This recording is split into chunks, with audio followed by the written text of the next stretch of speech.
Welcome, listeners, to today's episode of the Black Business Roundtable. And I'm fired up and ready to talk. I am your host, Doug Blackshear, broadcasting to you live from the City of Diversity, Oakland, California. I am excited, as always, for my ride or die, Dr. Ashley Coleman, Doctor of Psychology and our mental health guru for the soul.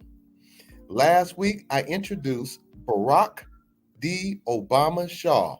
Yes, folks, Barack Obama was here on the show. The mayoral candidate for the city of Alameda here in California, who is running and with your help will be the first Black mayor of Alameda here in California. See him on Instagram at Barack Denzel or hashtag Barack Denzel or Facebook Barack Denzel Barack D. Obama Shaw. He is getting his website up and running, and donations are always welcome. But volunteer power is where it's at nowadays.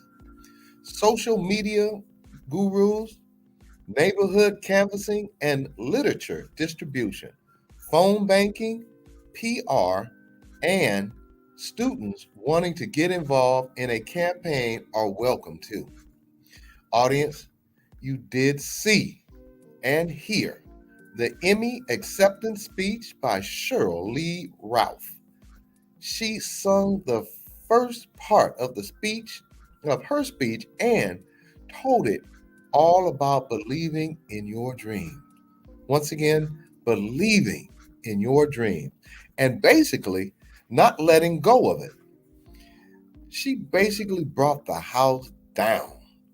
You hear me? Brought the house down. Congratulations, Cheryl Lee Ralph at the Cheryl Lee Ralph. Today is National Tackle Kids Cancer Day.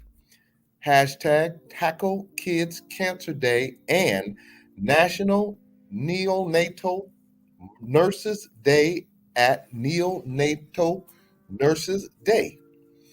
Thank you to all the nurses going to work, even with COVID still looming and cold and flu season about to be upon us.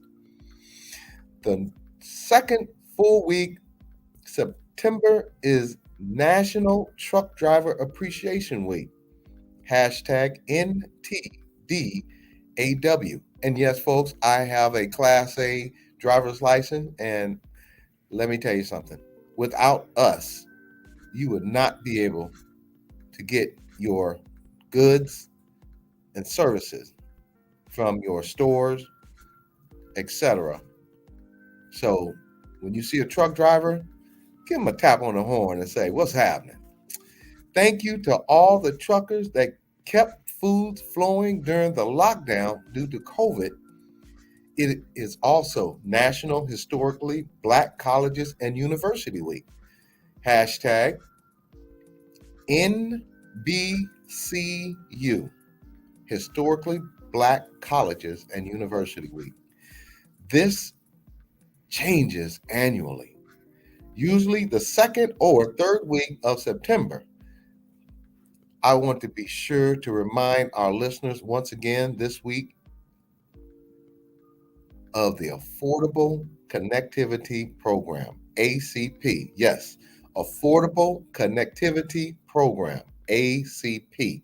You may qualify for this national program depending solely on your income, or if you participate in the program such as EBT, SNAP, Medicaid, WIC, SSI, or other qualifying programs.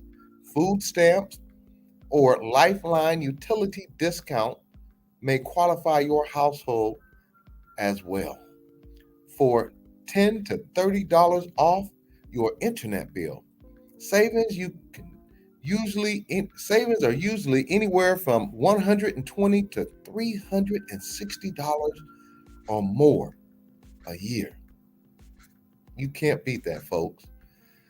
Or give you free service on your current internet or phone provider or alternate choice you choose. You might even get an upgrade or current service for free. Yes, for free. The process is quick and easy. Visit affordableconnectivity.com or Google ACP, Affordable Connectivity Program. The process is quick, so don't leave that money on the table, especially in this challenging financial time. This is a nationwide program, so at least see if you qualify and how your college students living away from home can having discounts or free service. Exactly. Discounted or free services for your college kids in college right now. What about aging seniors on fixed income? Pass it on and help those that you know get signed up online today. Now, this week's Black Business Thumbs Up goes to Tri-Valley Democrats. Yes, folks. This week's thumbs up goes to Tri-Valley Democrat. Dublin, Livermore, Pleasanton, and San Ramon. Their endorsement of Pamela Price for DA of Alameda County. Congratulations, Tri-Valley Democrat. Also, Metropolitan Greater Oakland Democratic Club for their endorsement of Janani Ramachandran for Oakland City Council District 4. Congratulations, Janani. You're going to do an outstanding job when you are elected. Running for mayor of Alameda, California, Barack D. Obama Shaw. His hashtag, honor we stand. Hashtag Barack Priceless Politics. Hashtag Barack Obama Shaw. Hashtag Barack D. Obama Shaw. Hashtag Barack Obama for mayor, and that's the numeral 4. And last, hashtag Barack Denzel. Send him an email at barack@pricelesspolitics.com. Facebook, Barack Denzel, Barack D. Obama Shaw. This week's Black Business Thumbs Down goes to Civil Asset Forfeiture, as it should be abolished. Yes, that's right. Civil Asset Forfeiture, as it should be abolished. It's criminal how the police are using this. If you recall our story on Michael Thrash, October 14th, 2021, with his attorney, and how the police seized his cash during a traffic stop. Yes, folks, they took his money. They're pirates out there taking people's hard-earned money using this civil asset forfeiture. Forcing him to sue. That's right, forcing him to sue, which is an uphill, expensive battle and is a nationwide issue. It's not just happening in Texas and California and Arizona and Atlanta and Georgia. It's all across the United States, from East Coast to West Coast, from north to south. We need to put pressure on our legislature to abolish civil asset forfeiture. Look it up and carry large amounts of cash at your own risk when you travel any distance within the United States. Also, I had an endorsement this week, and I will soon be adding another endorsement running for mayor of Oakland. And the reason why I'm going to have 2 endorsements is because we have what is called a rank choice voting system here in Oakland. I endorse Shane Tao, running for mayor of Oakland, and soon to be endorsing Elisa Victory. She did not ask me, I asked her. Shane Tao, council member in District 4, and friend of the show, Elisa Victory. You're 1 and 2, you're 2 and 1, but make sure you vote for those 2 young people to change the direction that this city is going into a more equitable and fair city, which it is not right now when it comes to economic. 0.32% of a $500 million budget goes to Black and brown and Black women-owned businesses, and 86 cents out of every dollar goes to white male-owned businesses. Shame, shame, shame, Oakland, California. Unbelievable. Harming Black businesses. And why? Why? That's the answer. Why? Mitch McConnell, Black voter comment from January 2022. The concern is misplaced because if you look at the statistics, and this is what he said, Mitch McConnell, the concern is misplaced. And I'm quoting him. The concern is misplaced because if you look at the statistics, African American voters are voting in just as high a percentage as Americans, McConnell stated. Does that make any sense? I thought African Americans were Americans. Makes you scratch your head. Unbelievable. Mitch McConnell.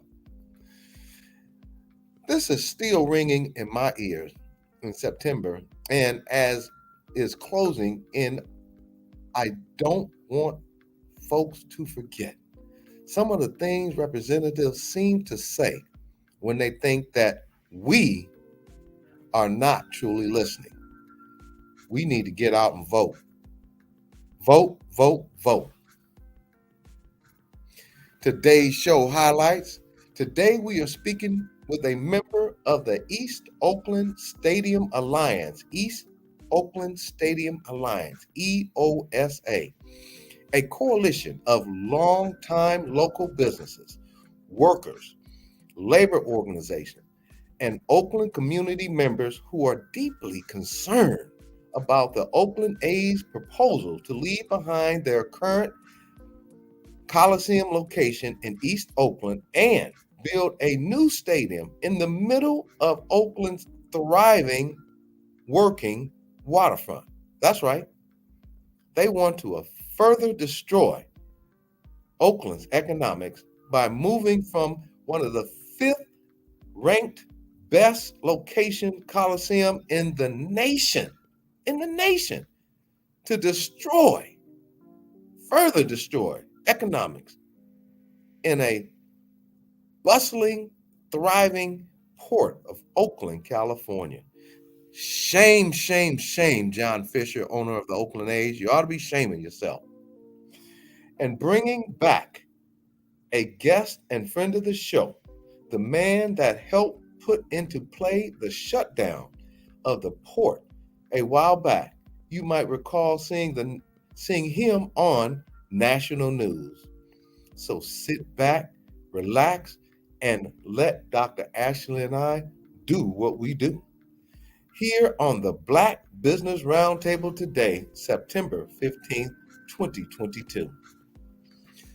Now, for our very, very own weekly check-in with Dr. Ashley Coleman, tenured and immediate past department chair, assistant professor of psychology at University of the West. Welcome back, Dr. Ashley. Thank you, Doug. Thank you for having me. Audience, let me be clear here.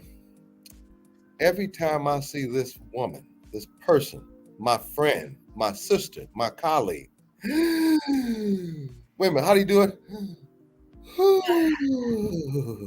Oh, yeah. One more. Let's do that together. And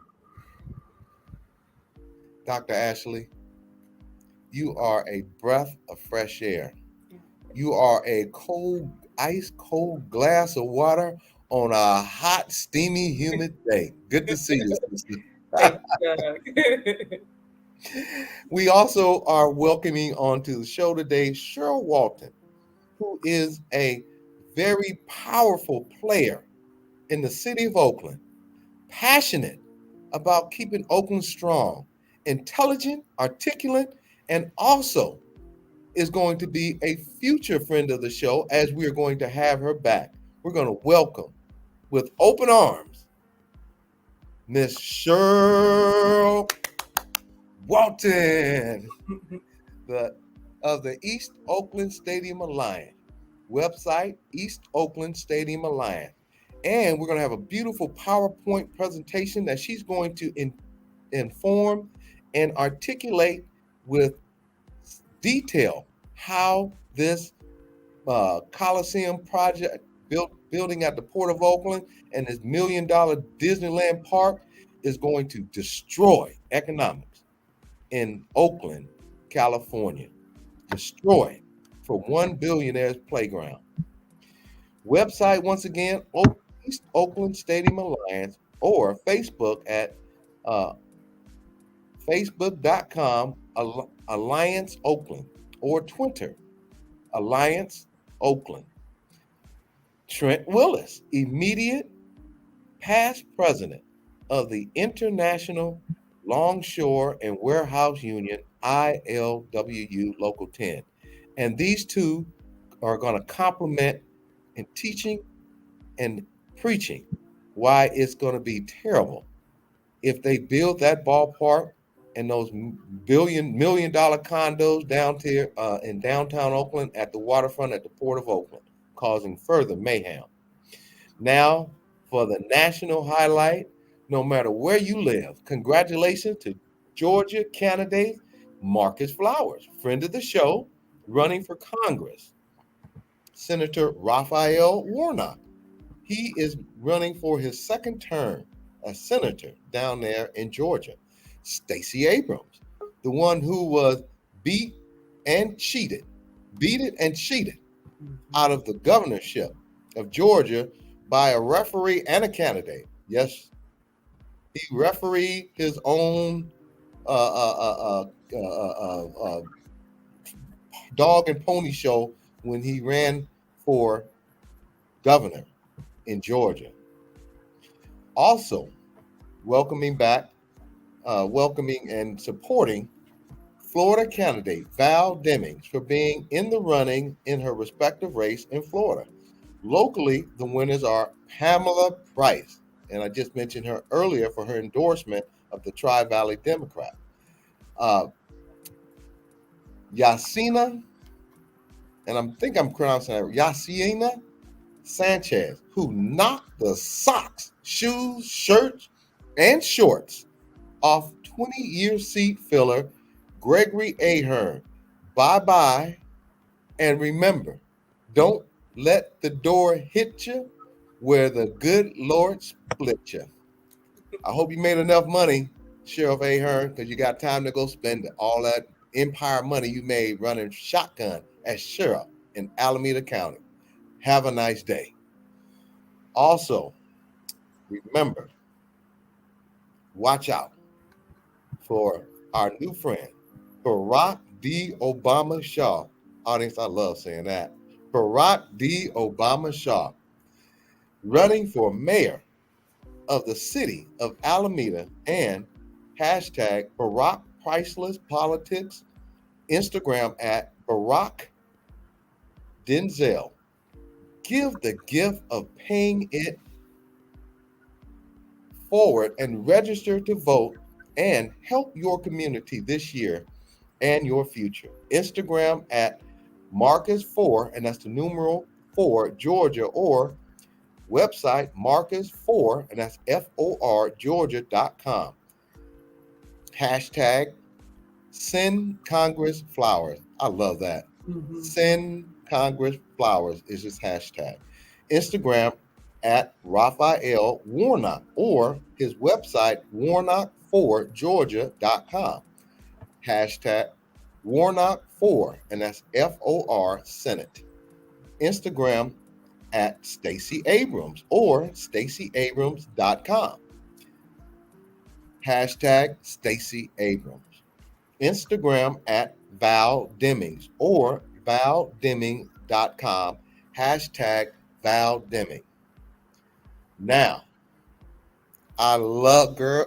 Ooh, let me sit up. I got too comfortable. Next up,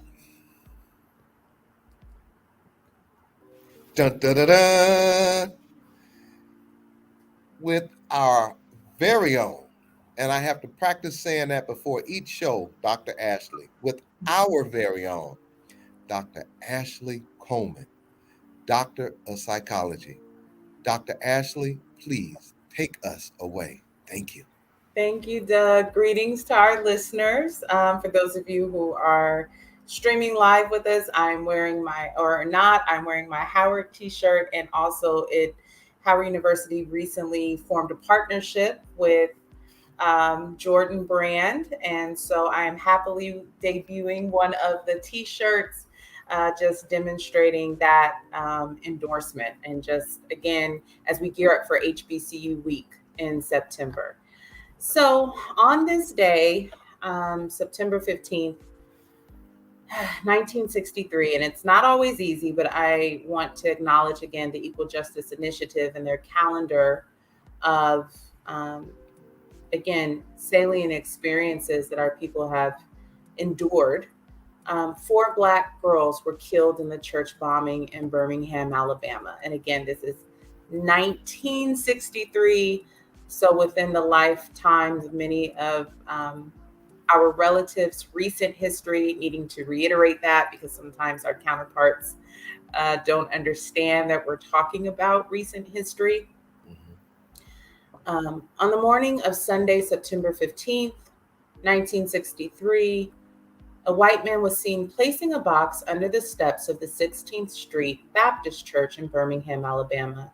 Shortly afterward, the explosives inside detonated, devastating the church building and the 400 congregants inside. Parents rushed to the Sunday school classroom to check on their children and soon discovered that 4 young girls had been killed in the blast. Denise McNair, who was 11, Addie Mae Collins, who was 14, Carol Robertson, who was also 14, and Cynthia Wesley, age 14 as well. More than 20 others were injured. In 1963, the 16th Street Baptist Church was the largest Black church in Birmingham, Alabama, and served as a meeting place for civil rights activities. As demonstrations to desegregate public spaces and secure Black voting rights became more frequent and visible, meeting places like the church became targets for white segregationists looking to terrorize Black activists and their supporters. Immediately after the bombing, violence surged throughout the city as police clashed with enraged members of the Black community. Before the day ended, at least 2 other African American children had been slain. 16-year-old Johnny Robinson was shot by police as he fled down an alley, and 13-year-old Virgil Ware was shot and killed by white youths while riding his bicycle. More than a decade later, in 1977, the Ku Klux Klan leader, Robert Chambliss, was convicted of murder for participating in the church bombing, and later died in prison. And several decades later, in the early 2000s, Bobby Frank Cherry and Thomas Blanton were also convicted of murder for their roles in the bombing. Both men were sentenced to life imprisonment, and while justice was served, it was delayed. So as we see, 1963 to the early 2000s, those men, while they were finally held accountable, were able to breathe, live, spend time with their loved ones, that which they robbed those young angels from experiencing. Audience, the Black Business Roundtable humbly, respectfully ask that everyone get out and vote. And this is what your parents, your grandparents died for, many of them, for us to have freedom and not have to worry about these horrific events that changed the lives of what could have been doctors, lawyers, politicians, teachers, but they were killed. They were killed. Unbelievable. Thank you for sharing that, Dr. Ashley. Thank you for sharing that story. Once again, I would like to, and I love saying this, I'd like to have our weekly check-in with our very own audience. I'm working on it with our very own, our doctor of psychology, food for the soul and mind, Dr. Ashley Coleman. Dr. Ashley Coleman, please take us away. Thank you. Thank you again, Doug, for that warm welcome. And listeners, again, welcome to another week in September. As I shared last week, one of the words for the month is savor. Another term for the month is stress management. And so I want to talk about two important topics. And first, I'm going to introduce one regarding to stress management and silencing the critics. Part of what makes us stressed is deciding what we're going to give our attention to. And for those of us on social media, may have recognized that this week, it was the trailer for the remake. I feel very old now because I'm now at the age where my childhood movies are being remade. And so now I understand what my mom and dad would say when their classics were remade or when certain musicians sample their favorite songs. I feel that way. But the trailer for the remake of The Little Mermaid was released, and starring in the lead role of Ariel is a Black woman. And while you're clapping, Doug, if you just type that in, you can imagine the responses that a Disney classic is centering a Black woman in the lead role. The memes, the pictures, the things that have been said are gross, they're racist, and they're disrespectful. In addition, there have been calls to boycott the movie, again, because of the casting. And so with this, it's not surprising, it's disappointing. But one of the things that I think the Black community and supporters have done is that they started to actually record young Black girls and how they're responding to seeing someone on the screen that looks like them. So there's also what's gone viral are these clips of these young girls responding to the trailer as young as toddlers all the way up even as adults and responding to, wow, she's brown like me, mommy. And their eyes are brightened and they're excited. And Doug, for me and listeners, it reminds me, while I have wonderful role models at home, it reminded me of role models I saw on television. Again, A Different World, Cosby Show, seeing different shows and the possibilities, meeting Dr. Mae Jameson when I was in kindergarten. And so, again, we know representation matters. And so sometimes greatness, we don't show up in the package that other people are expecting. That's their problem. Show up anyway. Go for the opportunity anyway. Shine anyway. Don't let the criticism, while you are human and you're not, criticism over time can impact us. Disconnect from it. You don't have to let it consume you. You can empower yourself to how you want to respond, but be great anyway. But again, it's another reminder that sometimes in this country, people enjoy Black culture and Black excellence to a certain extent. To a certain extent. And so when we have the opportunity to cross over or exceed expectations, what I call being typecast, that can make so many people mad. But the young sister, Hallie, has been graciously doing her press, releases and doing her interviews, and seems to be very well supported. But it just reminds me how criticism can come again when we receive things that other people don't think we should have. And again, that's for them to deal with. But on another vein, and more serious than that, and stress management, is September is suicide awareness / prevention month. And I know that is a word that can bring butterflies or even churning of the stomach. And it's very important to know that another term that people use as an option to describe suicide is unaliving. So you may see someone use that term too. That's what they're referring to. It's important for you to know that while we have a suicide hotline, there's a new number, just like 911. You can dial 988 nationwide and 24/7 and receive support by someone on the other end, whether you're calling because you're having thoughts yourself or you're calling on the behalf of a loved one. When we are supporting someone that we've noticed is not like themselves, or they're kind of exhibiting warning signs of giving things away, their tone sounds hopeless, or they're no longer talking about looking forward to things, it can be anxiety provoking, it can be overwhelming, but it's okay to ask someone, are you having thoughts of wanting to harm or kill yourself?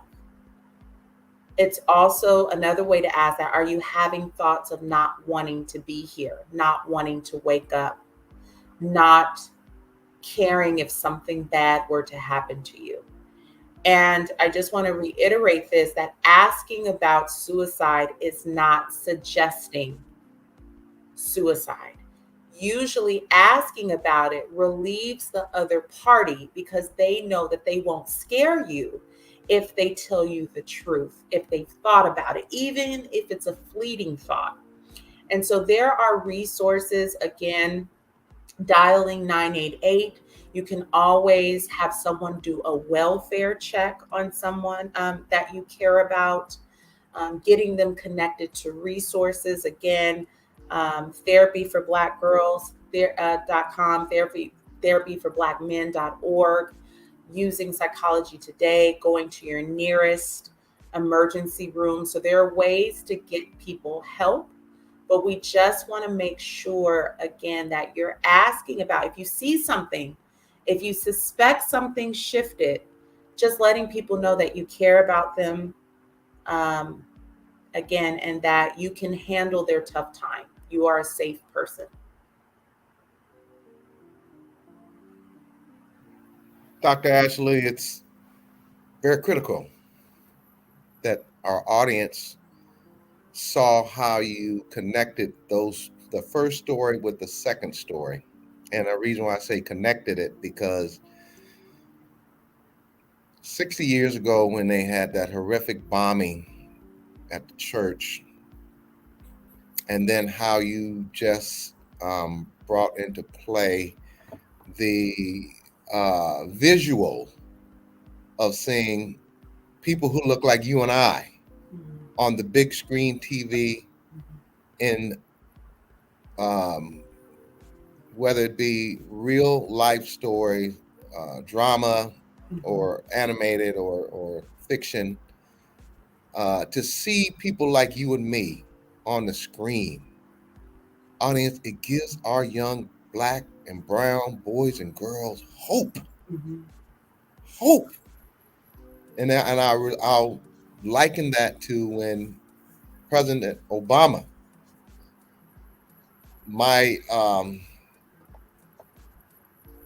point being is, if you can see it, you can be it.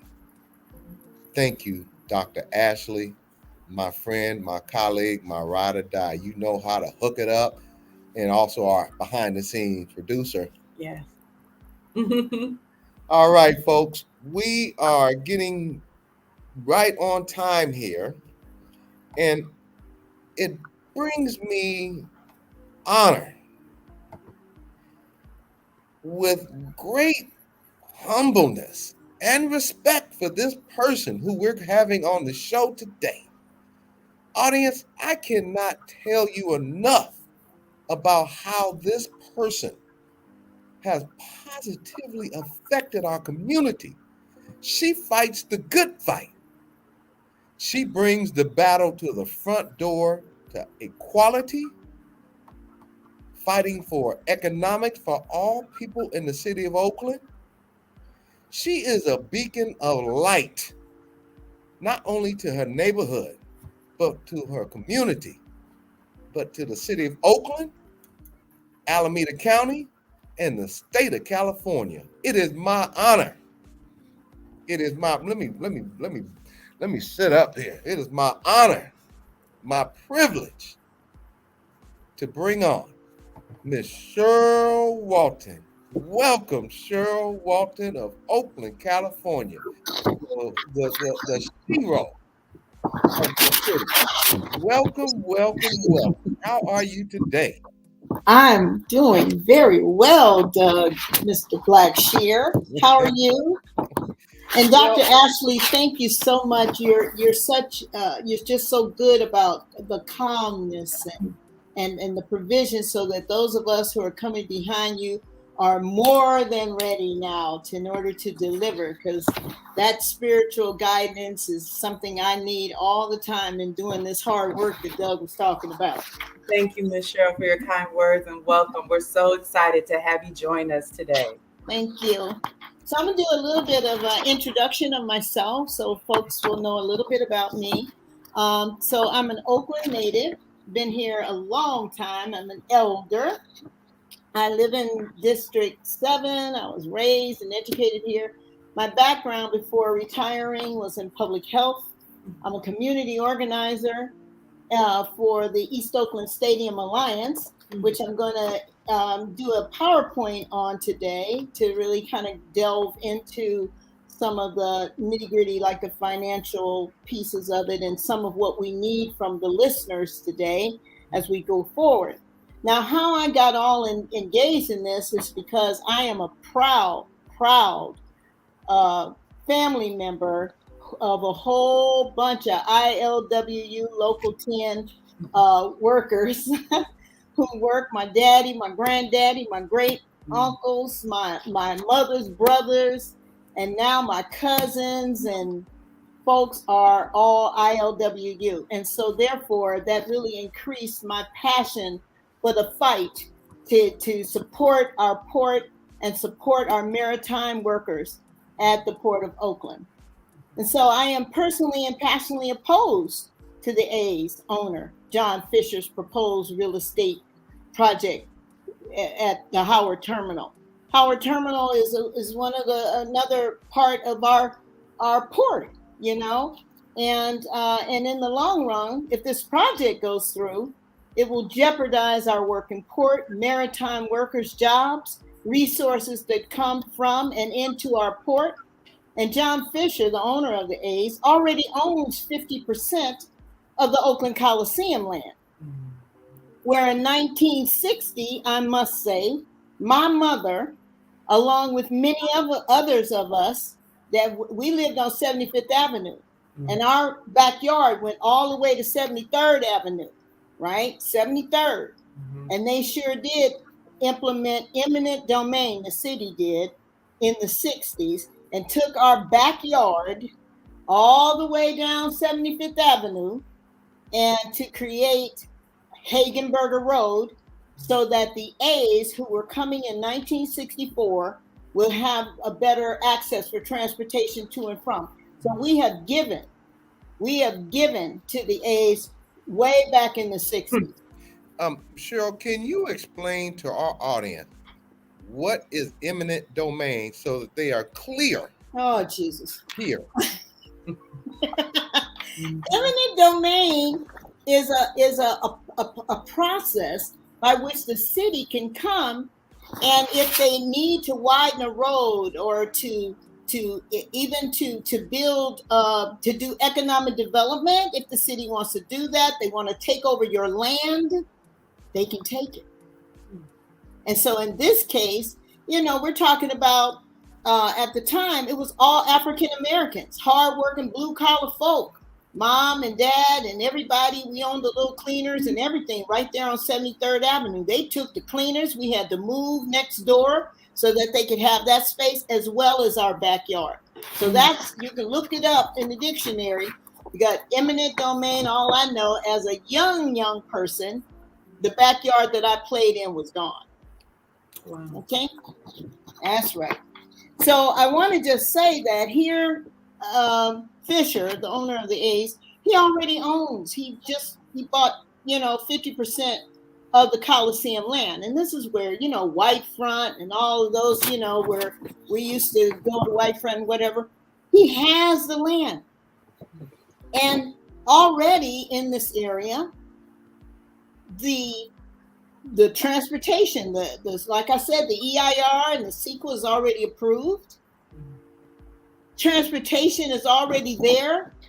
We're talking the BART, the extender to the airport, the freeway, the AC transit and the freeway all make it easy for him to have a baseball stadium there. He needs to stay at the Coliseum and make this a win-win for the Coliseum and the economic development that comes there in terms of hotels and offices and jobs and affordable housing, and to rebuild that whole area if he wanted to. Don't ask me what CEQA is.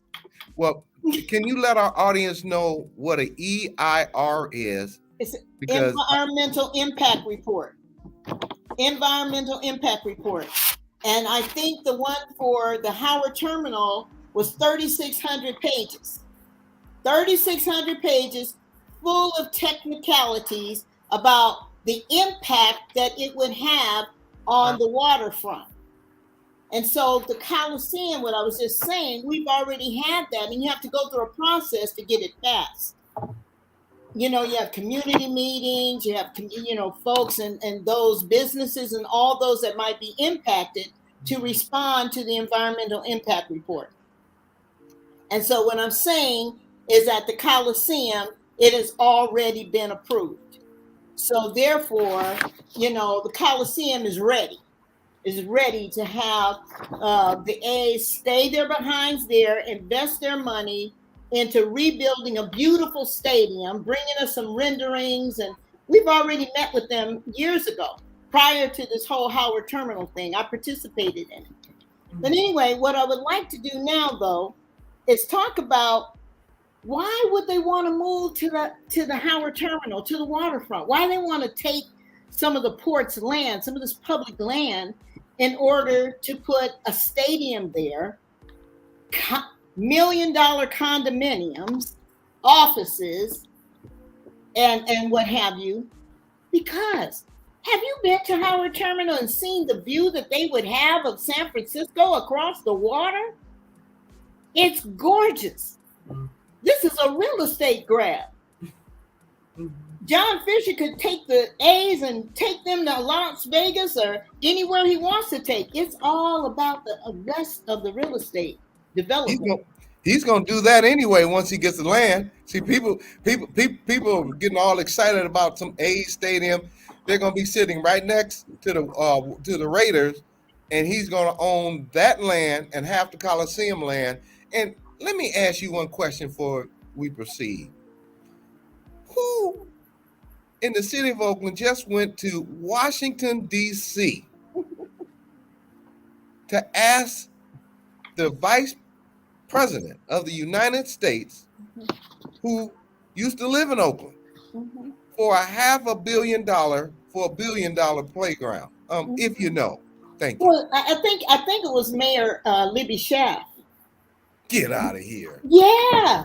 She wants to leave out of here with this being a project that she said that, for one, she'll say, I saved the A's and they stayed in Oakland.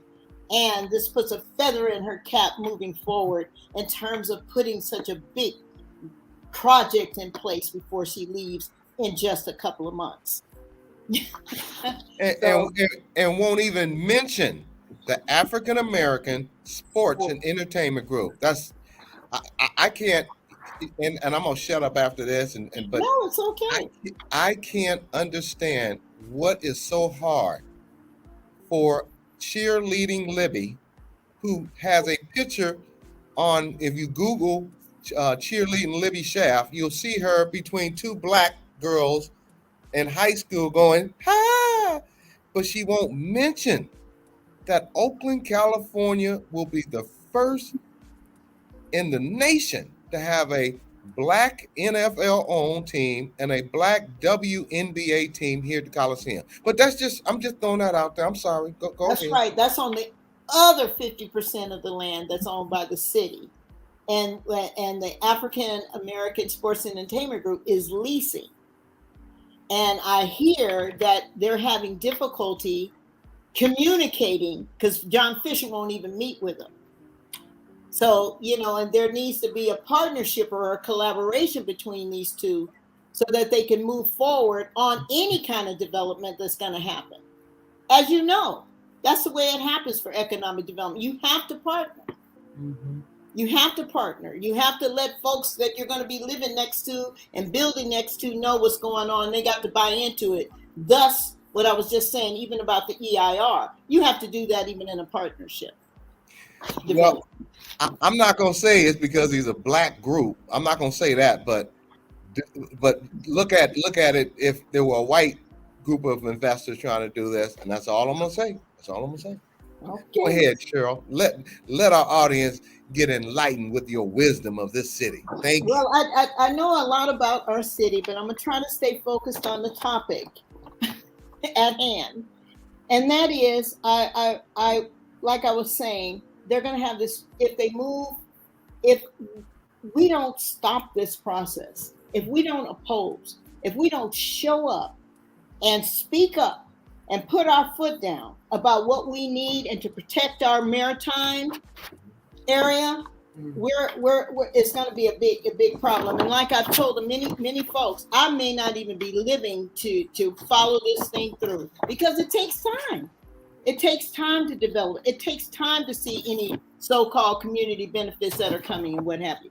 But I'm going to fight while I'm living. I'm telling you, I'm going to fight while I'm living. Okay, let's start the PowerPoint so I can give you some little bit of details as to how this project, can you imagine, this is in West Oakland, where there's a whole lot of homeless folks, and and I just don't even trust it. Okay, East Oakland Stadium Alliance. And Cheryl, yes. Audience, I want to let you know, Cheryl told me you better figure out how to do this because our backstage person is she's on a trip. She's still back helping out, but she sent it to me, and I said, "Well, I've never done this, Cheryl." She said, "Well, you figure it out, boy," and so she made me dig deep down in my toolbox to do this. So thank you, Cheryl. I listened to you and I figured it out. So yes, you're ready. Class is in session. Take us away, Ms. Cheryl. Okay, so as Doug mentioned a little earlier, the East Oakland Stadium Alliance was formed by a diverse coalition of maritime industries, labor, environment, faith-based, and neighborhood groups that oppose the A's plan to build on a working waterfront and is in support of keeping our A's where they are currently located. Okay, next slide. So the port, the next slide, the port is a home to the 5th largest port. Oakland is the home to the 5th largest port in the U.S., serving as the principal ocean gateway for international containerized cargo ships in Northern California. Can you go to the next slide? No? Okay. It's an economic engine for the region and the top revenue generator in Oakland. Look at that, 84,000 jobs provided by the port. $130 billion in port overall economic value, including business revenue and consumer spending and value of goods and service. 45 plus of average the salary. A lot of our folks make a whole lot more than that. The ILWU workers, and they have excellent benefits. This stuff will all be impacted. And $698 million contributed by the port and its tenants to the state and local taxes. And you tell me this port is providing some revenue. Next slide. So basically, this project is a quick overview. I'm not going to give a whole lot of time to it, but they're talking about a stadium with the capacity up to 35,000 folk, 3,000 residential units, 1.5 million square feet of office space, some retail, okay, as well as some hotel space, but only 2,000 parking spaces for both the ballpark and the performance. They're going to have a performance venue. And it says 8,900 total parking spaces at the full build out. Well, it takes time to build it out, doesn't it? Where do you think the folks are going to be parking while they're building it out? Where do you think the building trades are going to be parking while they're building it out? Because trucks got to come through back and forth, right, in order to move cargo from the ships to wherever they're taking them, right? So next slide. So Oakland has $1 billion question. Okay, that $1 billion question is, so the city of Oakland, if we approve to provide over $1 billion in public financing for this private financing of this private real estate development, this will impact Oakland communities and take away resources from priorities such as homelessness, mental health, air quality, street repairs, crime prevention, affordable housing, school closures, and many more. And we will be waiting, like I said, decades on any returns from the tax increments from this project. And that's the part. Fisher needs to pay his fair share of minimum requirements for affordable housing, as do other developers. Next slide. So there's some off-site infrastructure improvements. Remember I was telling you about the Coliseum and all the infrastructure that's already in place? Okay, so for this project, the off-site infrastructure improvements, City Council has a non-binding term sheet which uses an estimated $341.9 million in public funds. That's what it uses. The mayor's Town for All, which means transforming Oakland's waterfront neighborhoods for all, not all of the city of Oakland, as Rebecca Kaplan had made a change during that city council meeting, but town means transforming Oakland waterfront neighborhoods for all. It seeks to provide $431 million from various public funds. So Oakland's entire transportation capital improvement project allocated $174 million over 3 years, and there are over $1.4 billion in unfunded capital improvement projects right now. Yet Town for All intends to use 3 times that amount for Howard Terminal. These projects will, in effect, jump the line over the unfunded capital projects needed to improve and maintain Oakland.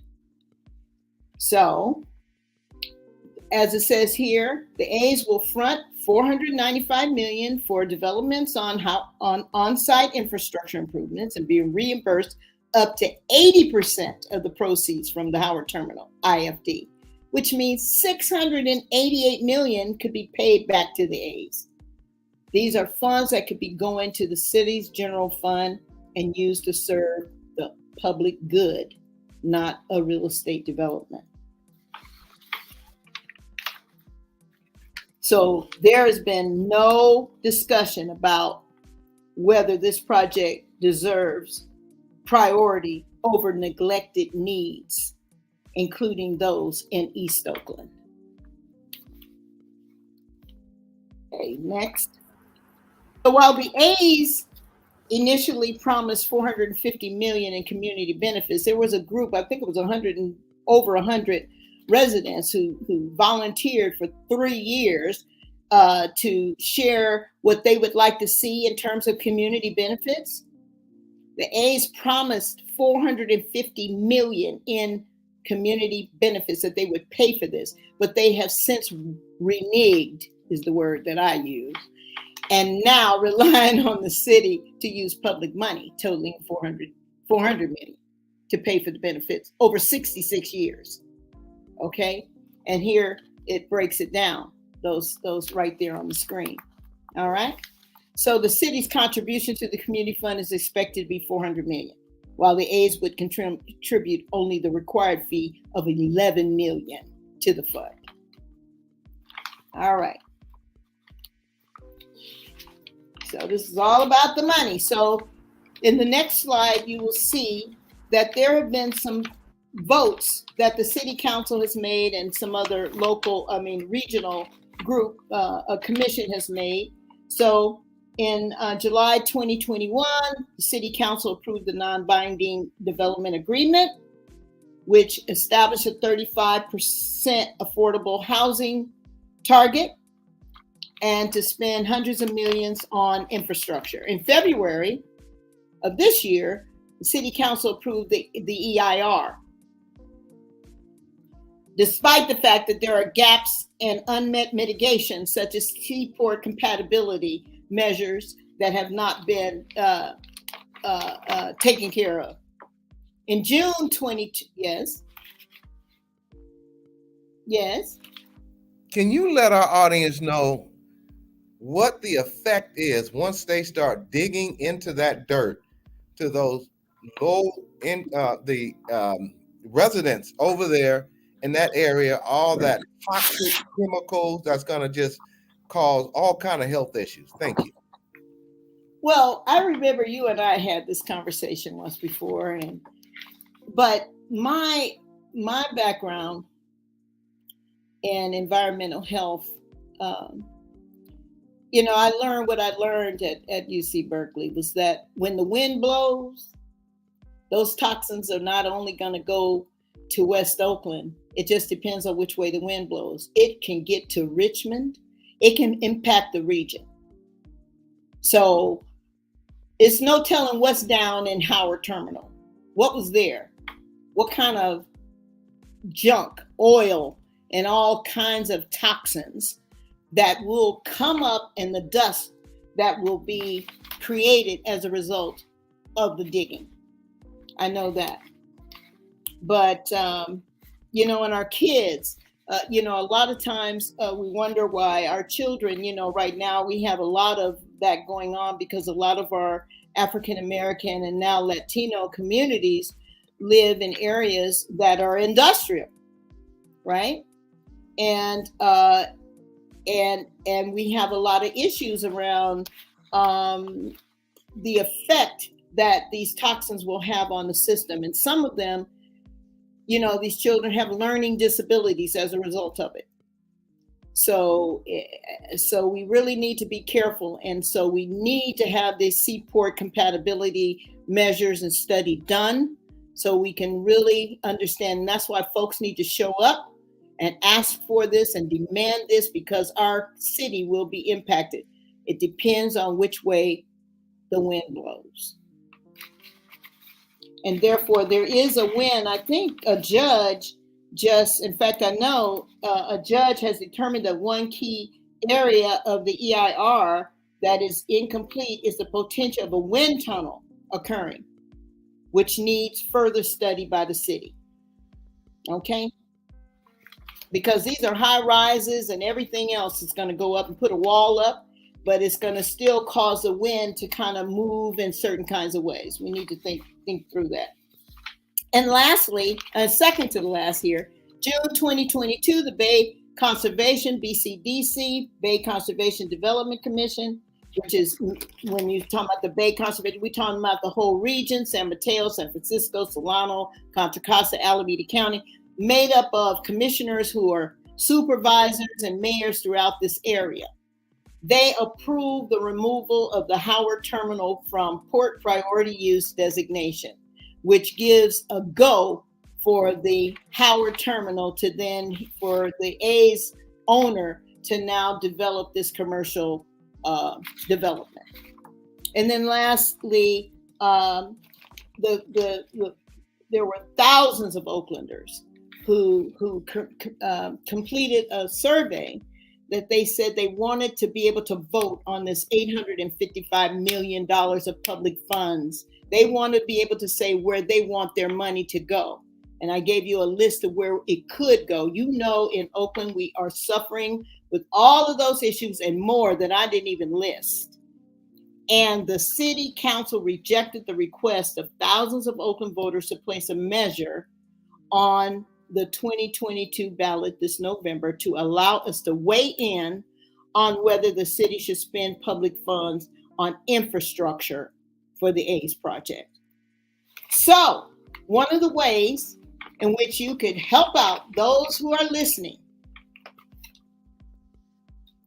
on September the 20th at 1:30, the city council is going to do an informational update on the A's project.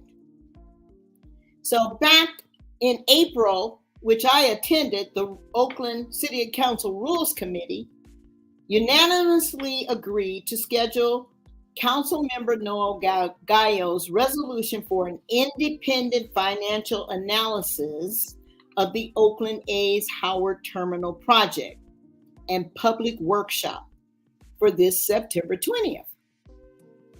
Well, this Tuesday, instead of receiving a review of the cost benefit, because we really don't know how much, we're just guesstimating this $855 million, right? So instead of receiving a view of a cost benefit analysis, the city administration will provide an oral update to the city council on the status and timeline of the A's Stadium and luxury real estate development at Howard Terminal. So we must call in. You must call in. It's at 1:30, September 20th.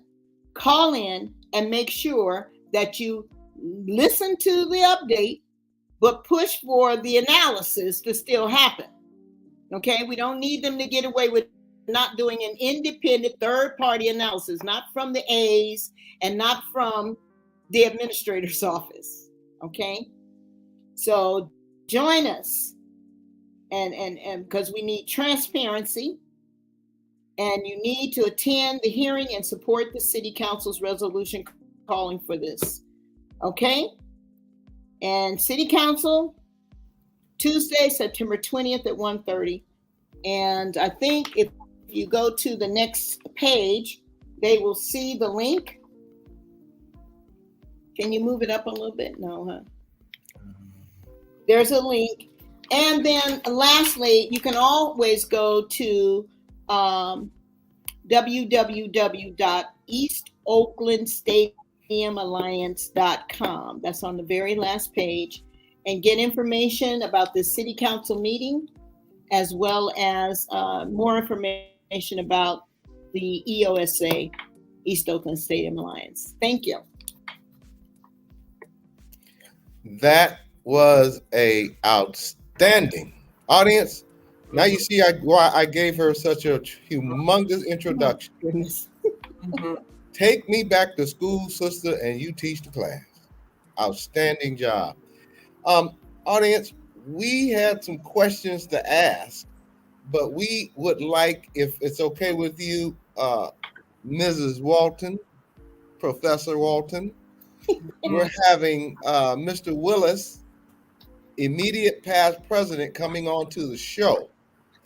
And I feel between you and him, because he, as your family, was longshore shore people. I don't say shoremen because that's not being shore workers.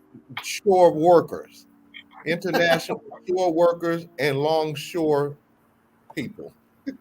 Longshoremen. So we're going to do a quick break, Dr. Ashley, and we would like to get some of these questions out. If not, we would love to have you back after this meeting that they're having on the 20th, soon after that, and give us an update. Audience, this is the type of thing what happens when you don't vote. You have politicians in there who are making decisions on hundreds of millions of dollars of your taxes in your city to do what they want to do. Dr. Ashley, please give us a quick break and acknowledge our leader, Mr. Take It Away. I will, but Doug, before I do that, Ms. Cheryl, I have to echo,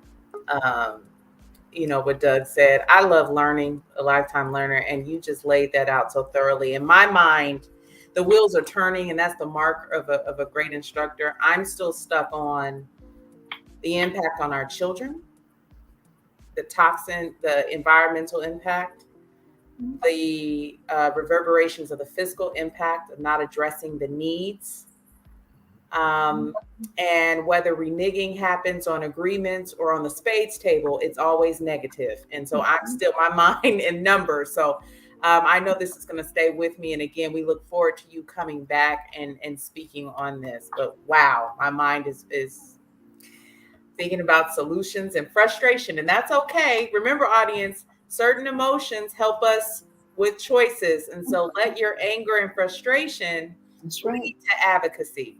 But I just want to acknowledge again, Mr. Donnie Glover of BlackUSA.News.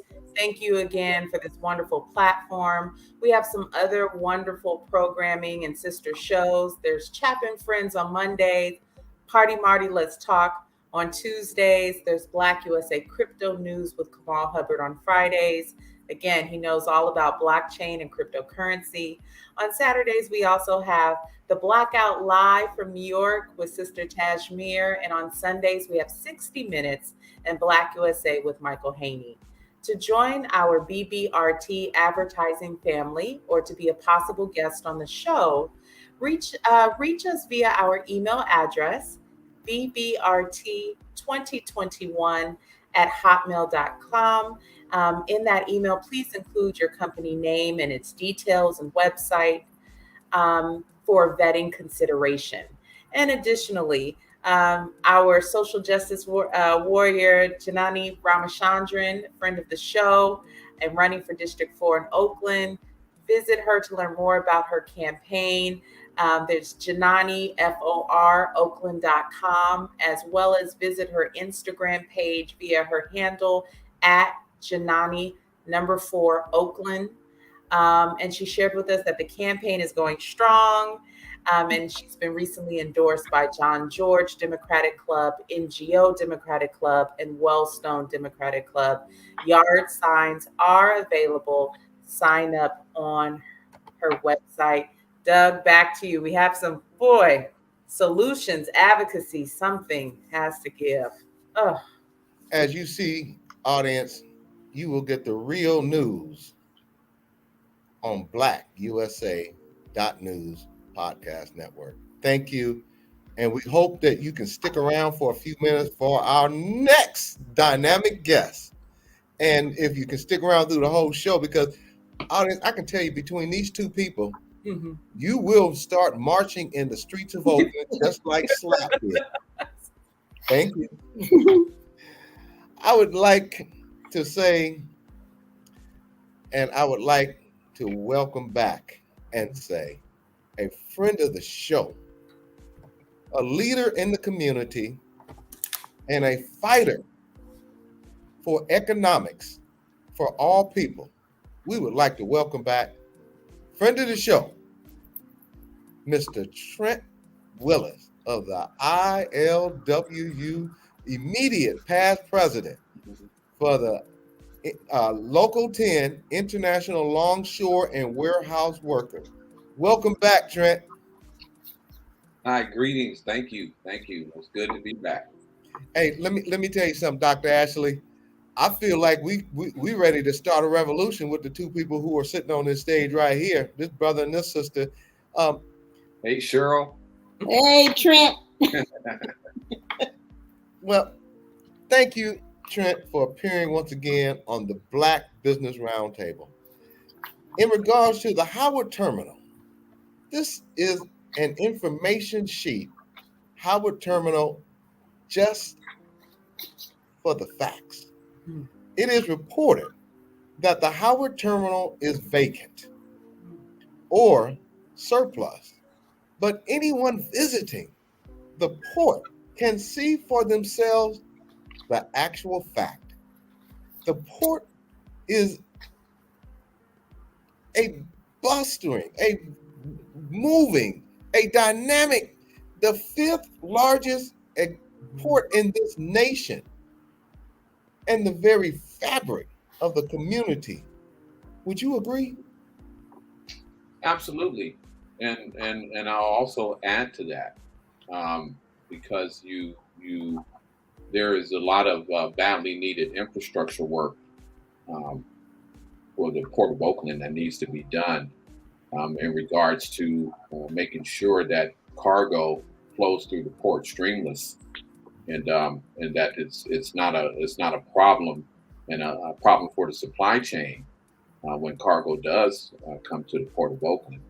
Those badly needed infrastructure items are being ignored literally because we have a billionaire that some city council members and elected officials here in Oakland are prioritizing over the needs of the port and over the needs of the people in regards to public resources. I would like to further that before you go ahead, Dr. Ashley, by saying they just did a disparity study, which they are hiding, that clearly indicates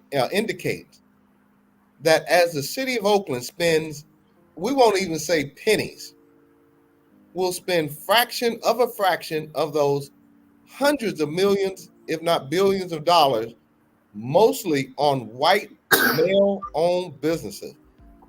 We are going to be at the Black Business Roundtable asking for them to release those disparity studies, which will parallel with the disparity study done by the city of Oakland that shows hundreds of millions, if not billions of dollars that are spent only on white male-owned businesses.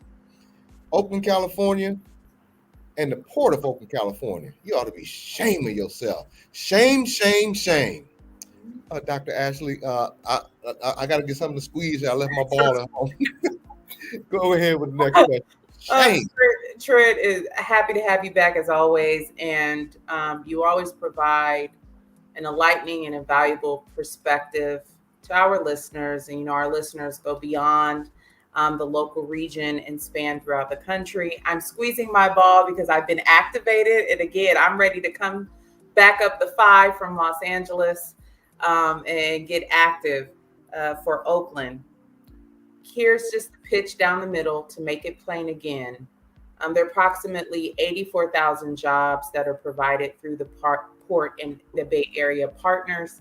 Can you tell us, in your words, as you always do, how those jobs contribute positively to our community and how devastating the loss of those jobs would be to Oakland and its residents?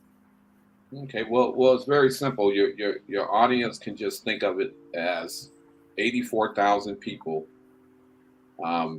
being employed and spending money in the city and in the county and the surrounding counties. 84,000 people spending money constantly is definitely a plus for the local economy. Okay, those jobs provide a boost for the local economy. Those jobs also, when you talk about the 84,000 jobs in the Port of Oakland, you got to think about the extension jobs from that. Like what other jobs are provided in other areas that depend on the Port of Oakland to continue to operate. So we're actually looking at thousands and thousands more jobs than just 84,000 jobs. We're talking about the people who would be directly affected. But the importance of the Port of Oakland is actually bigger than jobs. is actually a main vein of survival for the people who live in this region. That's what people don't understand. Okay, we're not just talking about longshore jobs. Okay, we're not just talking about displacement of the residents. You know, we're talking about all of that and much worse things. Okay, so you're basically talking about the city of Oakland and decisions being made by the so-called leadership of the city of Oakland that where it doesn't seem like the future of Oakland and the basically the survival of Oakland is being prioritized. It seems like money is being prioritized. Okay, you can look at the difference between the relationship between the workers in the port of Los Angeles and Long Beach as compared to the relationship between the workers here in the port of Oakland. You know, the port of Los Angeles and the port of Long Beach, they do things in conjunction with the ILWU down there. They partner up with you know, they form a bridge of a partnership between the ILWU and the city council and this kind of thing. They make the port work down there. That's why you hear success stories of the port down there.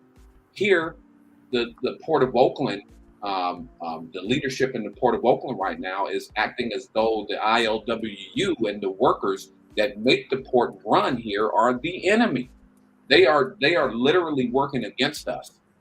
Okay, when it comes to benefits for the workers, you know, which is causing a contentious relationship between the Port of Oakland and also elected city officials, because those Port of Oakland representatives are appointed by the mayor of Oakland. I have to ask this before I ask the next question. You know it's going to be a good one. That's why I had to sit up.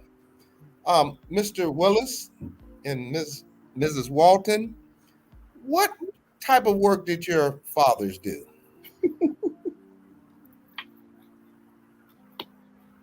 Oh, I love saying my daddy was a longshoreman, and I say man because he was man, and my granddaddy too. That's my mother's father, my granddaddy. Yeah. So I was raised in an ILWU family. I don't even want to talk about grandmama. She belonged to that. What was the ladies group called, Trent? The auxiliary. The auxiliary, and we go down to that the auxiliary. The women would meet, and I'd be with grandmama, so I know all about it. Mr. Willis, and what type of work did your father do? My father was a longshore worker. He was a member of the ILWU, Local 10, proud member. And briefly, how did that affect the quality of life, whether you live in a house?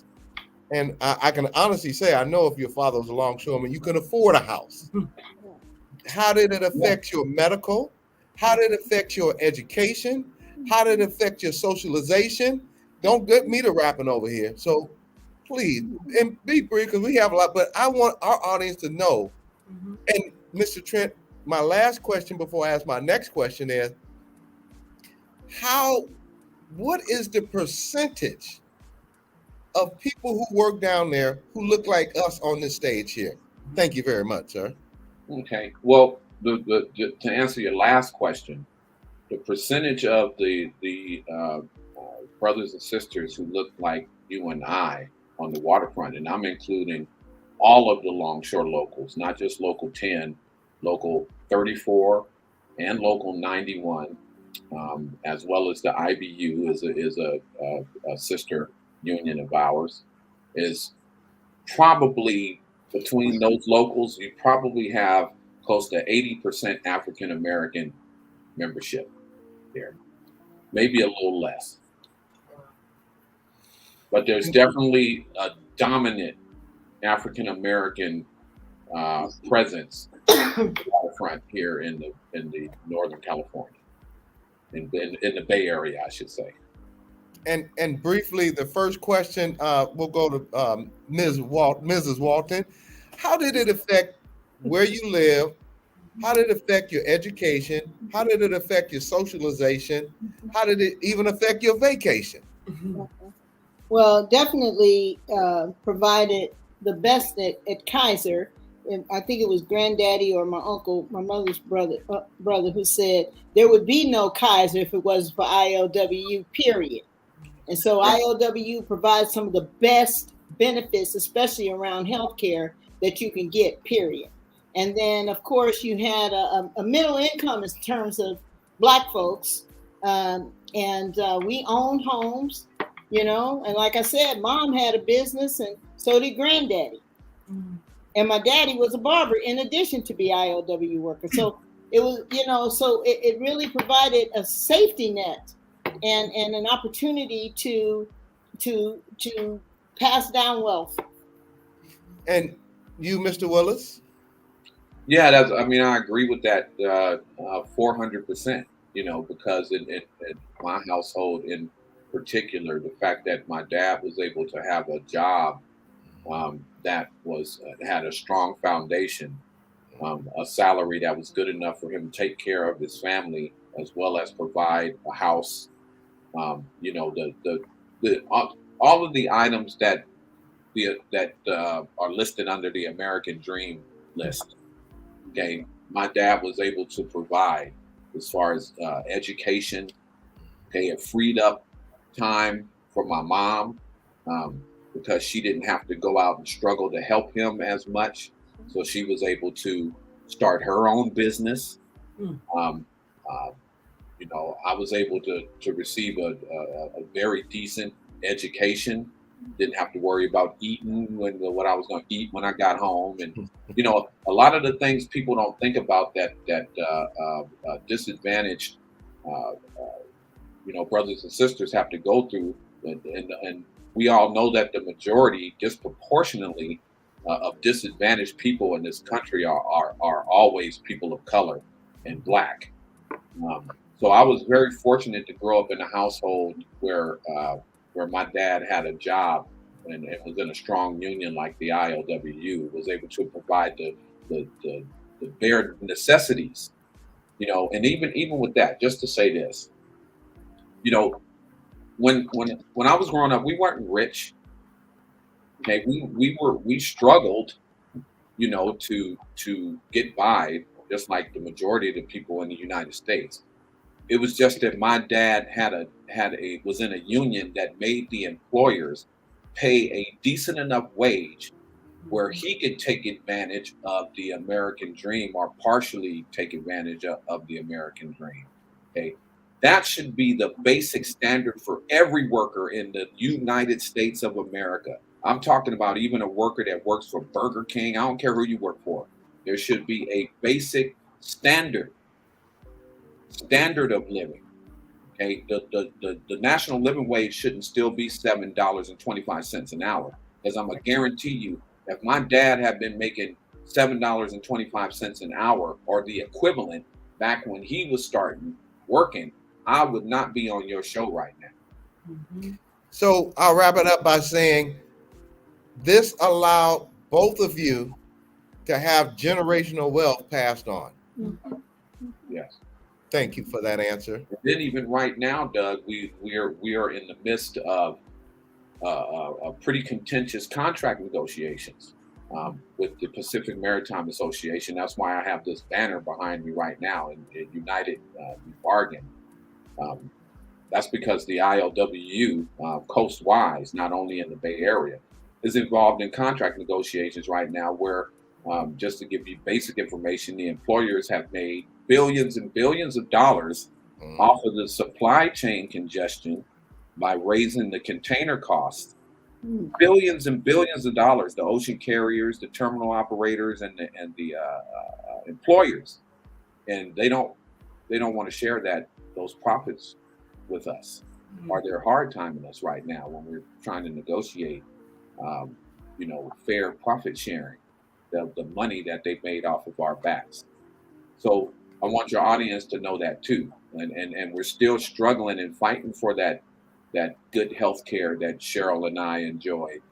The employers are constantly trying to take that. All of the good things you hear about the members of the ILWU and the benefits that we have, they are under daily, constant attack, especially in particular here in the Bay Area, where all of the Black ILWU members are under constant attack, constant chaos the employers create in this area.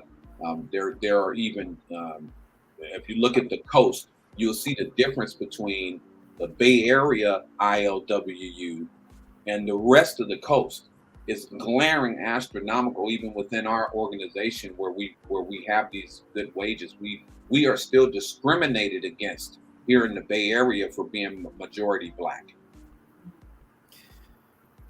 You know what? I have a lot of questions that aren't even on this script. So before we even proceed and I get next, I humbly ask that we schedule another, and I'm glad we got a 2-hour show, Dr. Ashley, because the information from these two people, that they're both their fathers were ILWU, improved the quality of life back in the era where the government was creating welfare that was designed to destroy the Black family.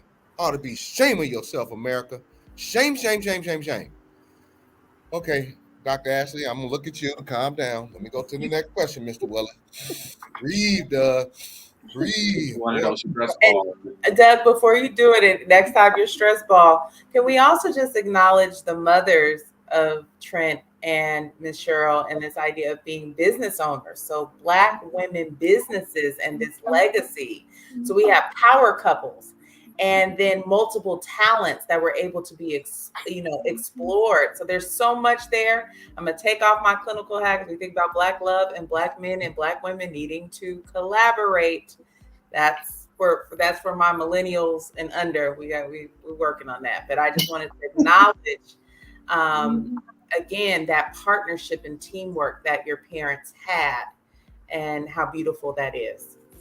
Yeah, just to expand on that. Sorry to jump in like that, Doug. No, go ahead, please. My mom, because you all know my sister, Mm-hmm. and you see all of the work my sister's doing with the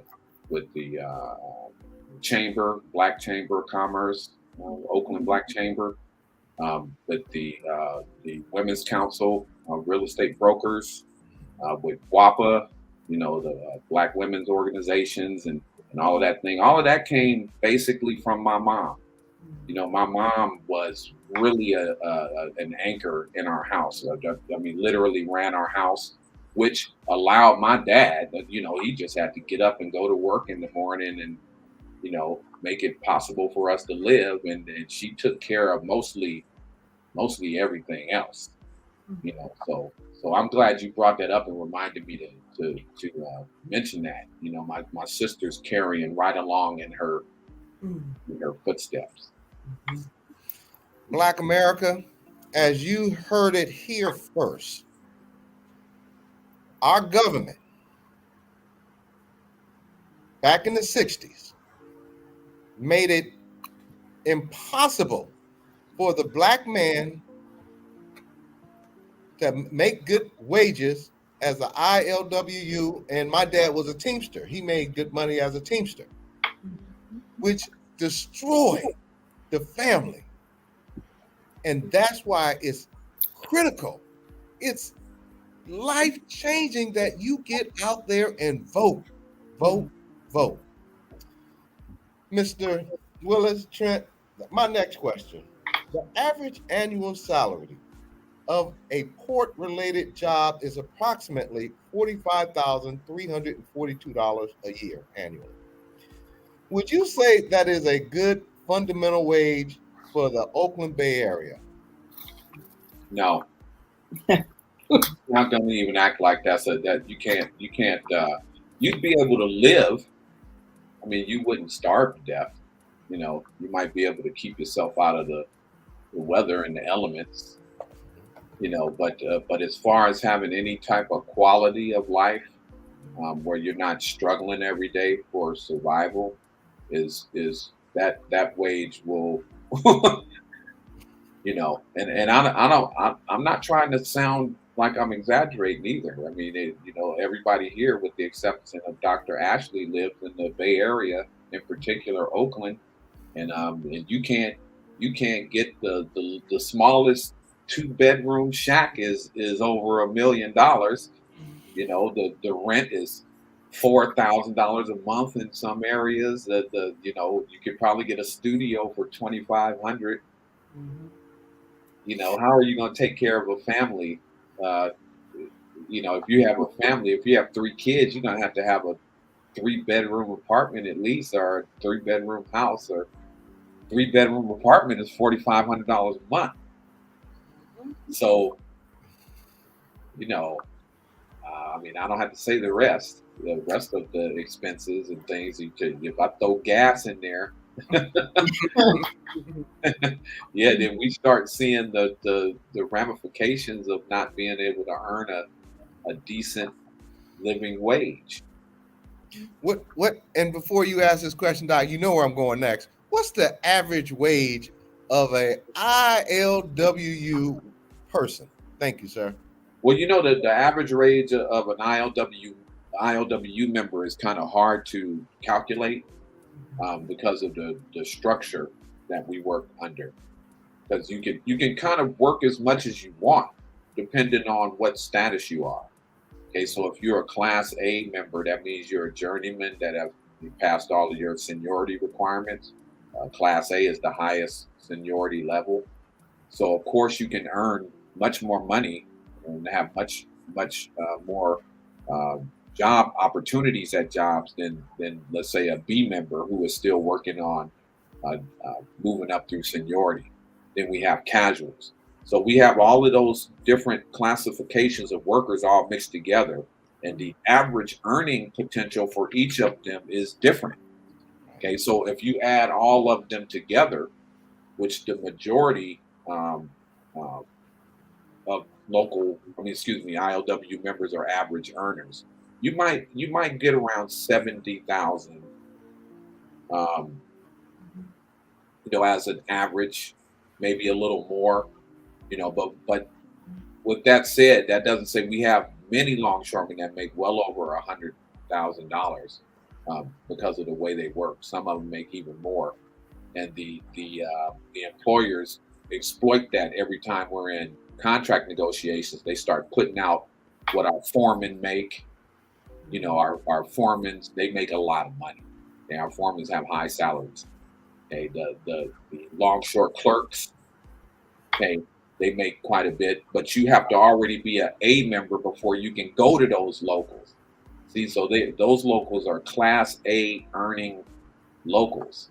A local 10 is mixed up where the majority of the members there are A members, but the majority of members working are not A members. We have a large casual workforce and a large Class B workforce.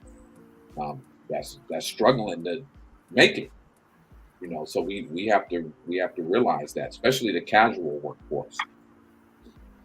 Yeah, so I would say about 75,000. That's nearly double the $45,342. Still can make it. Yeah, and that's a low estimate I'm giving. That's right. Because I'm just counting in. We have casuals that don't get a lot of job opportunities, which brings the average down quite a bit. We got a lot of casuals in Los Angeles, the Los Angeles area. So we have to account when we're averaging. We have to account for the opportunities that those individuals aren't getting. Dr. Ashley, please.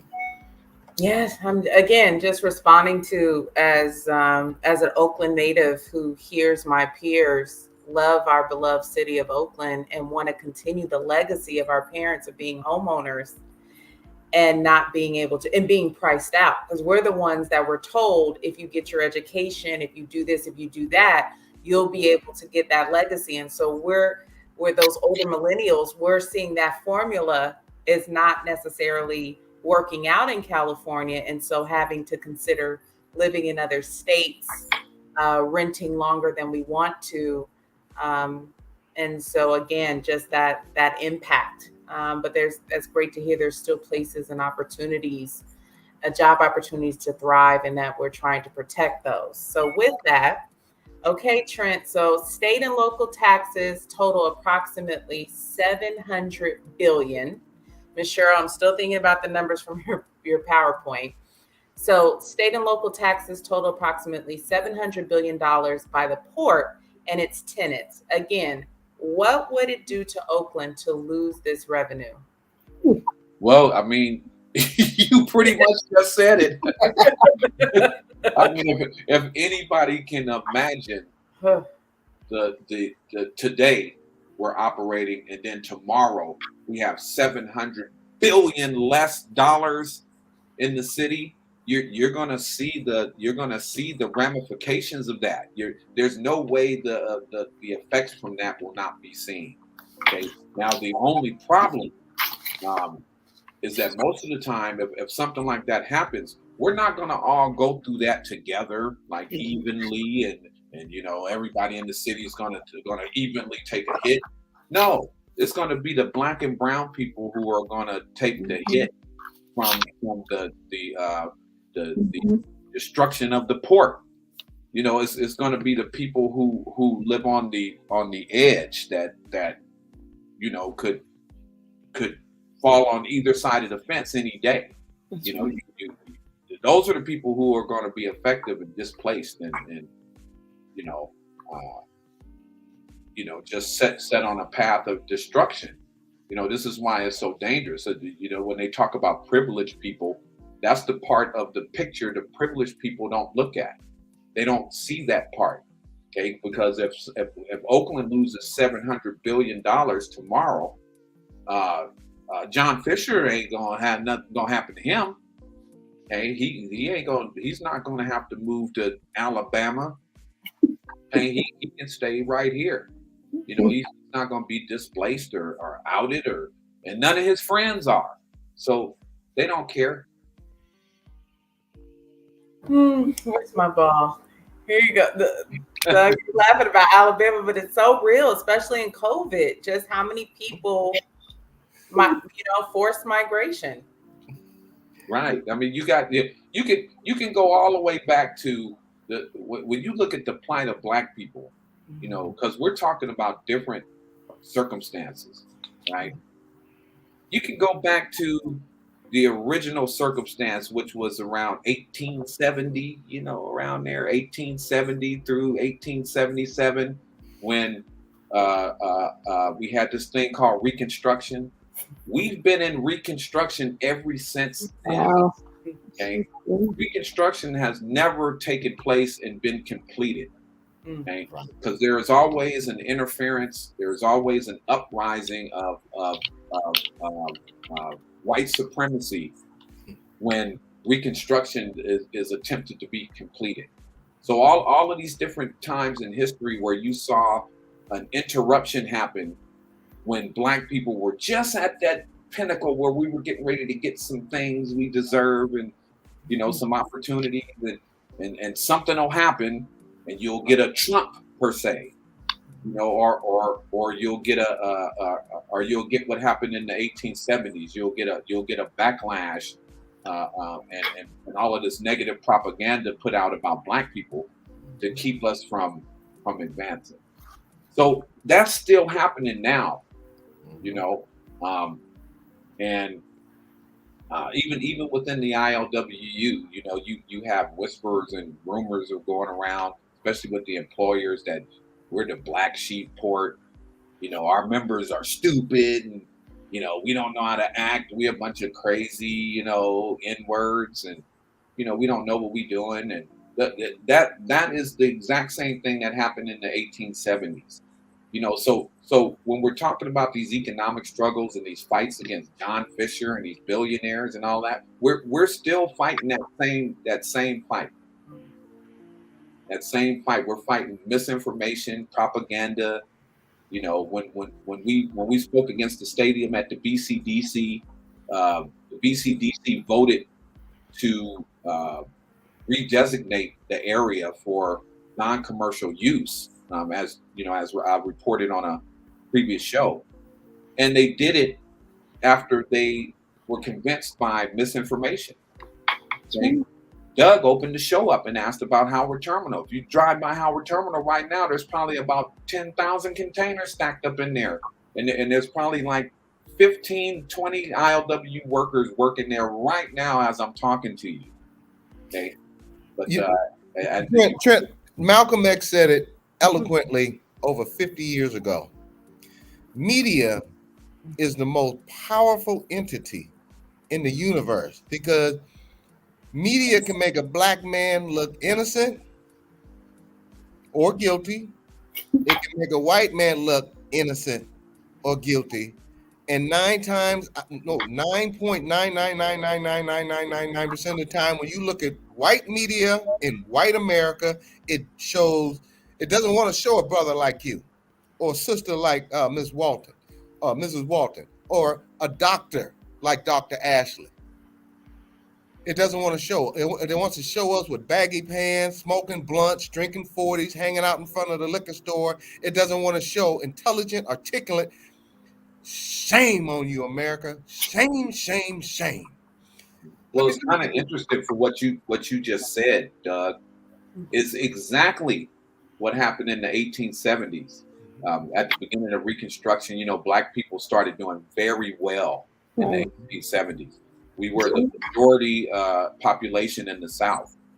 So immediately Black people started to run for Congress and the Senate. We had hundreds of Black representatives in Congress and the Senate. There was great change in the South. You actually went to jail for being a racist and doing racial, burning crosses and stuff like that. They started prosecuting the Klan, and it went on for 7 years until what you just said happened. They started putting out propaganda saying that the whites in the South didn't want to be under Negro rule. And they started making all of these cartoons of us with big lips and eating watermelon. And they started, even in this movie, the movie that came out in the 1900s that they showed at the White House. I can't remember the name of it right now. The racist movie that was shown at the White House in 1910 or whatever it was. I can't believe I can't remember the name of this movie. But it showed Black congressmen and senators in the drinking during the when they gathered for Congress and stuff and eating watermelon and while they were in session, While they were in session, they showed video of them doing all of this, and it effectively turned society against Black people, which has been going on for centuries, by the way. Well, let's not even talk about the time they had President Obama before he became president, and Michelle sitting in a yard full of they had watermelons growing in front of the Capitol. I mean, in front of the White House. And they had him dressed like Osama bin Laden. Remember that one? Yeah, he with a head rag on and carrying on. I'm like, so they still at it. Doesn't change. It can. Same playbook. Everything you see now, the new stuff they've just added to the same playbook. That's right. Let me jump in and just piggyback. Earlier in the show, I talked about how America is responding to The Little Mermaid recasting, and the same thing is happening now that a Black woman will play the lead role. So in some of the memes, they're depicting her with stereotypical, the same type of propaganda, chicken all around her, watermelon, all the stereotypes. That imagery is what's on social media and what I was referencing earlier. So again, same tactics of the enemy. Mm-hmm. Yeah, and that's why you have a lot of foreign people that come here from other countries, right? And they treat us like dog crap, okay? Because they've already seen these images, even in their countries. They see these negative images of African Americans, and then we come walking off in a store or something they own, right? And you know what happens after that, So, America and those countries that watch BlackUSA.news, This is why you should watch blackusa.news. Thank you. Next question, Mr. Willis, Trent. From your perspective, from the port perspective and labor, why keep the waterfront for waterfront use at this point in time? Thank you. Why keep the waterfront for waterfront use? Well, that's an easy one. This is a quick question, because your audience and in particular, all of the people who've been watching the news the past 2 years, unless you've been under a rock or smoking a rock, you would have heard about the supply chain issues. The United States needs every bit of port land, and I'm not talking about just in Oakland. Okay, the United States needs places to put this cargo. Okay, while it's in limbo waiting for delivery. Okay, either way, whether it's an import or an export. So that's part of the supply chain. And when it gets clogged up, then you can't move like that. Which we saw what happens when the supply chain can't move. People can't go to the store and get toilet paper.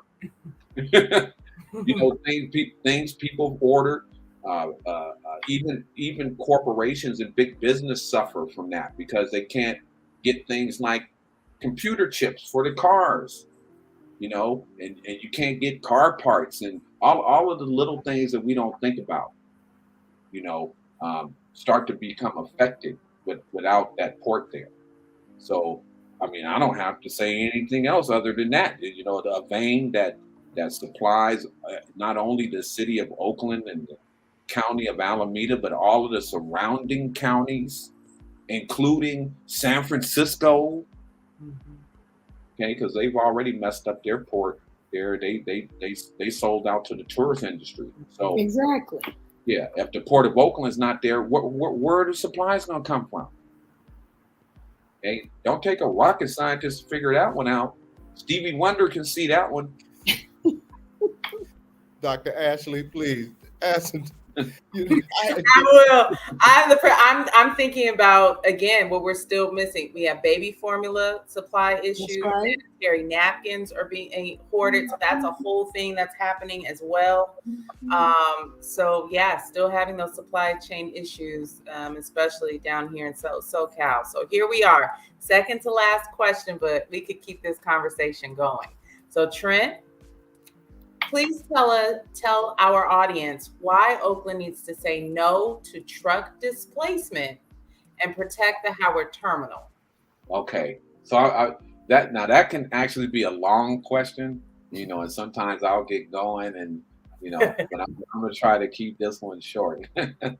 Okay, so literally, and my sister Cheryl will attest to this. Okay, she don't want a big ass diesel truck parked in front of her house every day. She don't want diesel trucks running in her neighborhood, polluting the air, causing cancer.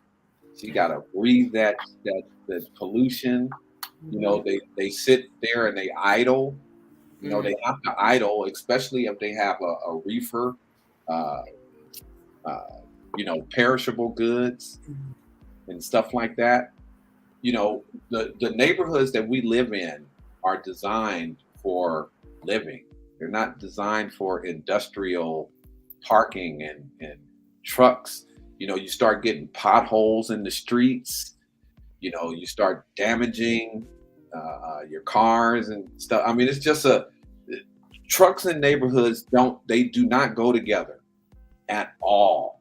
Okay, so when there's no parking for trucks in the port area to keep them separate from the the residential areas, then you have all of these problems that come along with mixing industrial and residential together. Okay, it doesn't end up well. Your property ends up damaged and not worth anything, and it's just. Usually, like I said, and I'm going to keep saying it, usually these kind of things don't matter when it's in the Black community Like when it's in front of Sister Cheryl's house, it ain't no big deal, But if Karen lived where Sister Cheryl lived, it'd be a different. You don't see them parking no trucks in Montclair. Are they making truck parking in Montclair? They doing it in West Oakland where those black folks and Mexicans and stuff live. I mean, let's just tell it like it is. Okay, they ain't parking no trucks in Berkeley where I live. You park a truck in Berkeley and see what happened to your truck. These white folks in Berkeley, I had your truck towed out of here so fast you'll forget you had a truck. Okay, so we looking at all of these dynamics, and the most damaging thing is the pollution in the residential neighborhood, and the children that run around and play in residential neighborhoods and stuff like that. You don't want diesel trucks, running them over and, polluting the air and, whatever other negative things you can think of, taking up all of the parking. Where are you going to park your cars? And you got 40-foot containers parked in front of your house, Sister Cheryl. Where are you going to park your car? Well, let's even talk about the carcinogens that end up on the grass where the kids are playing in the playgrounds. And the pets. Schools. And it's on your cars. You can't see it. It's fine dust on your car. So, you touch the door handle to open the door. You got it on your hands. Kids put their hands in their mouth. We can go on and on about the drama that can come from the diesel trucks parking in let alone the noise. That would drive me crazy. Yeah, why do you think we fought so hard to make the ships plug in when they come here instead of running the motors and spewing the fumes out? That was to protect the community. Okay? The reason that most cities are civilized places separate industrial land from other lands is to protect citizens from stuff like she's talking about, the pollution mainly, but unavoidable clashes between industrial and regular living is dangerous for people. That's why those railroad tracks in Jack London Square, that's the most, I know that I'm not the only one that has looked at that and said, well, who thought of this? Why would you put a bunch of railroad tracks right or build right on the railroad tracks and people walking across the railroad tracks? Now you want to put a stadium there. Well, let me get this last question out because we're working with less than 8 minutes. Mr. Willis and Cheryl and Trent, you guys have blew this show up. Audience, if you did not know, now you know. Trent, third-party validation. The Bay Conservation and Development Commission, BCDC, Seaport Committee is in charge of all waterfront property in the Bay Area, and a report funded by the Oakland A's. What were the findings?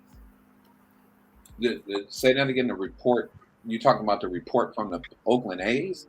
Well, let me read it again.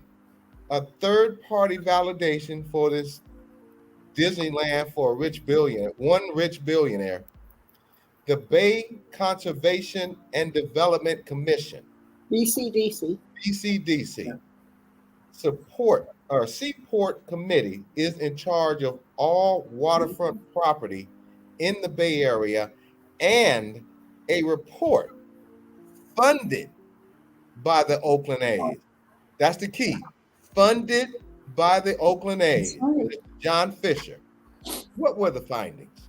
Thank you. Okay, so I'm clear of what you're talking about now. So that was the report that we all heard, the report that I mentioned earlier that was full of non-factual information. One of the items in that report you mentioned earlier when you said that there were statements made that Howard Terminal was a vacant lot and all of this kind of stuff. That all of that came from that report that you're asking about.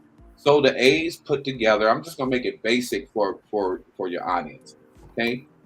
The A's put together a report and put a bunch of misinformation in it and gave it to the BCDC, who looked at it, who members of the BCDC wanted to vote how they did anyway. So they were just looking for an excuse to do it. The A's provided that fake report and gave them the excuse to do what they wanted to do anyway. Can't hear you. You know, we need another couple of hours to get all this information out. So, Cheryl and Trent, we humbly ask that you come back. I'm telling you, people will be talking about you guys for the next generation. This information that you shared today, blackusa.news was reporting it first. This was invaluable. Talking about how white America, the government, destroyed Black families in the 60s, how they're trying to block by block destroy economics in Oakland, California, which is the mecca for Black pride, Black Panthers, Black business, Black economy, just Black. We welcome you both back. We hope that you come back soon. I would like to have you two together because you are the product of having a good foundation, parents making good money, a father having a good union job. Thank you, and I humbly and respectfully say this was an amazing show today. Dr. Ashley, can you close us out because I'm speechless now. I've learned so much, and again, squeezing my ball, just thinking about all of the numbers and implications. Again, we're going to announce that meeting September 20th at 1:30, and we'll have that across the screen. Again, please come out and advocate for the Oakland that we all love. We also want to invite our audience to keep these stories front and center and share. So we've mentioned before the bulldozing of a young, educated, newly rising, successful Black entrepreneur that has received a life sentence. Please, thank you. The family thanks you and the audience for your thoughts, prayers, messages, and donations for Carlton. Please share his hashtag, Stand with Carlton of Raleigh, North Carolina, NC 2022. Again, also, we've had the story, Michael Thrash in Taylor County, Texas, who had his money unfairly confiscated by officers there and he's been fighting for justice. Please consider, again, sharing the hashtag Driving While Black, Michael Thrash, Taylor County, TX. And if you haven't checked in, please look at our show on October 14th, 2021 to hear more details about Michael Thrash's story. Thank you for joining us today. We return next week, and our guests include Barack D. Obama Shaw, hashtag Barack Obama for mayor. He'll be returning to give us an update on his campaign for mayor of Alameda, California. We look forward to seeing you every Thursday at 4 p.m. Pacific time on blackusa.news network, on YouTube and Facebook. Thank you, audience, for tuning in. And remember, together we can listen, learn, and share because I know you care. This is Dr. Ashley and Doug Blackshear of the Black Business Roundtable. God bless and good night. Good night. Thank you.